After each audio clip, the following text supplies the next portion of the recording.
시청자 여러분 안녕하십니까? VOA 뉴스투데이 시작합니다.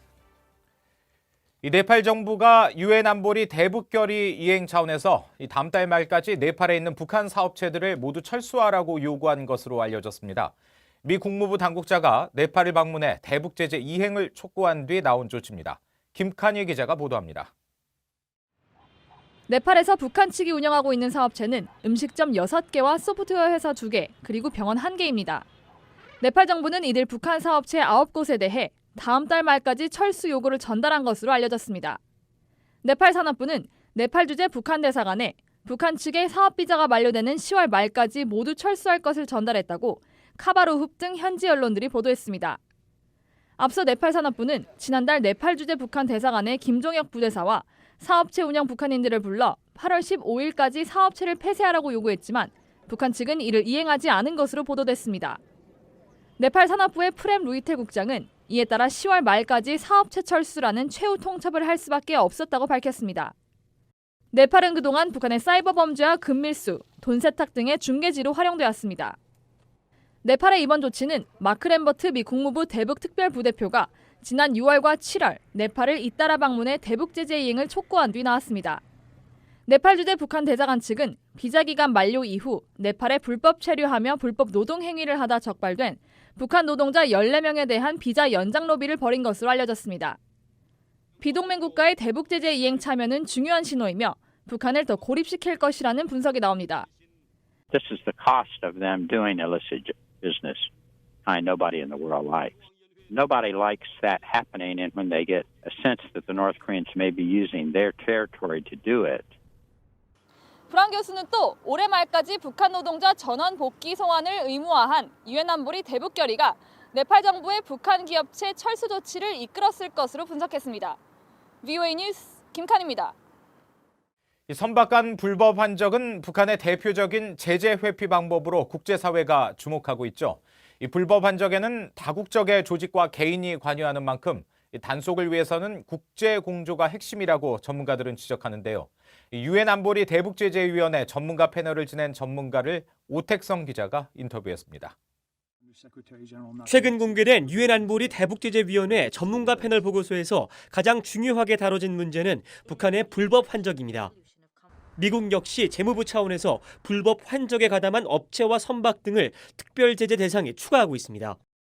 2018년까지 5년간 유엔 안보리 대북제재위원회 전문가 패널에서 해상 전문가로 활동한 닐 와츠 전 위원은 북한은 공해상 선박 간 불법 환적 단속이 어려운 점을 노려 불법 활동을 이어가고 있다고 밝혔습니다. To reduce the chances of surveillance detecting vessels, they use vessels that have removed all identifiable features, such as their flag, any identifiers on the funnel. Even changed the names and modified IMO numbers. So they've changed their tactics to make it very difficult to identify who is assisting them. 와츠 전 의원은 또 선박 간 환적 자체는 정상적인 활동이지만 북한과의 환적은 불법인 만큼 이를 확인하는 작업이 첫 단계라고 지적했습니다. 이어 해당 선박 식별 작업 후 돈 거래를 확인해야 하는데 유령 회사들을 앞세워 쉽지 않다고 설명했습니다. Where it's not clear which is the beneficial owner, because they use things such as front companies. Invariably, the ship-to-ship transfers are arranged through multiple brokers in multiple countries. That makes it very difficult to follow the money, which is normally. 그럼에도 북한은 통상 신뢰할 수 있는 소수의 인물들을 통해 거래에 나서는 만큼 이들에 대한 충분한 정보를 획득하는 게 불법 환적 적발의 핵심이라고 지적했습니다. 와츠 전 의원은 이를 위해서 국제 공조를 거듭 강조했습니다. Each one has one or two pieces of the puzzle, and only by them cooperating can you put all the pieces together to form a coherent picture and find out who are the individuals and entities behind these smuggling networks. 와츠 전 의원은 이어 북한의 불법 환적 활동은 지원 세력의 도움으로 제재 해제 전까지 계속될 것이라고 단언했습니다. 따라서 이에 대응한 각국의 지속적인 협력이 뒷받침되어야 한다고 말했습니다. VOA 뉴스 오택성입니다. 돼지 흑사병으로 불리는 아프리카 돼지 열병이 한국에서도 발생해 북한에서 유입됐을 가능성이 제기되고 있습니다. 수의 방역 체계가 열악한 북한은 돼지 열병이 발생했던 지난 5월 한국 측의 방역 협력 제안을 사실상 거부했었는데 지금이라도 공동 방역이 필요하다는 지적이 나옵니다. 조은정 기자가 취재했습니다. 한국 정부 당국은 치사율이 100%에 이르는 아프리카 돼지열병이 북한과 인접한 경기도 파주에서 확인됐고 연천에서는 의심 신고가 접수됐다고 밝혔습니다. 돼지열병이 발생한 파주의 축산 농가는 직선 거리로 북한과 10km 이내에 위치해 있습니다.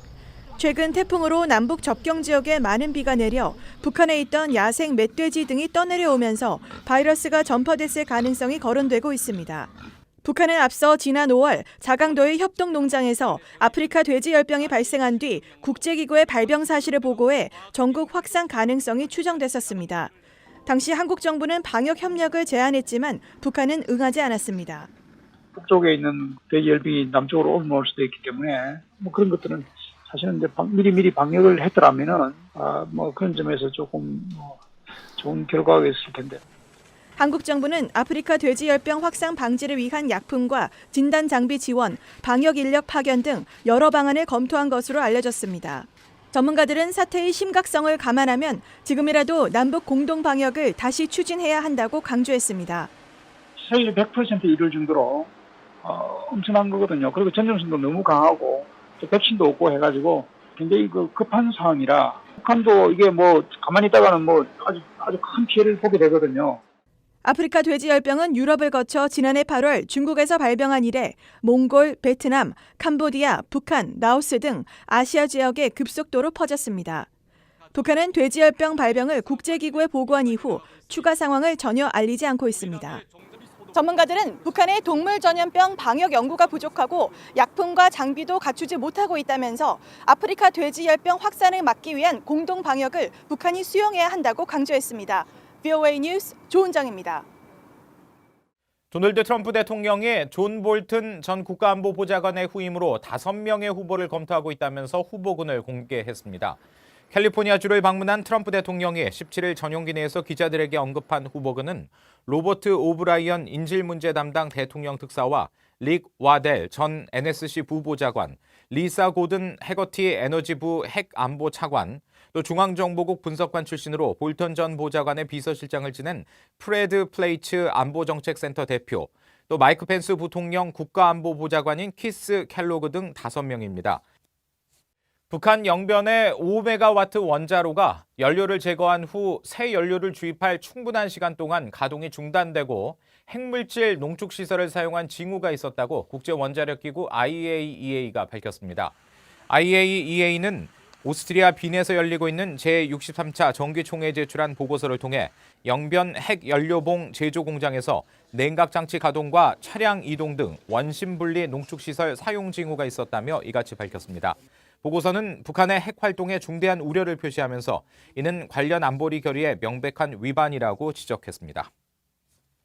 최근 사우디아라비아 원유 설비에 큰 피해를 준 드론 공격의 배후로 지목된 예멘 후티 반공과 이란의 주력 무기 중에는 북한제 무기가 상당수 포함된 것으로 알려졌습니다. 미국의 안보 전문 매체 내셔널 인터레스트는 17일 예멘 후티 반군의 주력 무기가 사거리 700km 이상인 북한판 스커드 미사일 화성 6호와 옛 소련제 스커드 미사일의 개량형인 부르칸이며 이들 무기가 전략적 위험 요소가 될 수 있다고 지적했습니다. 또 사우디와 국경을 맞댄 예멘과 이란은 정밀 타격이 가능한 탄도미사일과 크루즈 미사일을 북한과 러시아로부터 이전받아 보유하고 있다면서 국제사회의 큰 위협이라고 밝혔습니다. 미국 상하원 외교위원회가 18일 데이비드 스틸웰 국무부 동아시아 태평양 담당 차관보를 출석시켜 한반도 현안 등에 대한 청문회를 개최합니다. 상원 외교위원회는 18일 오전 스틸웰 차관보를 취임 이후 처음으로 출석시켜 인도 태평양 지역 미국의 정책을 주제로 청문회를 진행합니다. 이어 하원 외교위원회도 이날 오후 동아시아 태평양 미국의 이익과 2020 회계연도 예산을 주제로 청문회를 열 예정이며 스틸웰 차관보와 함께 글로리와 스틸 국제개발처 아시아 담당 부처장 대행도 출석합니다. 이상으로 VOA 뉴스투데이 마칩니다. 함께해 주신 여러분 고맙습니다.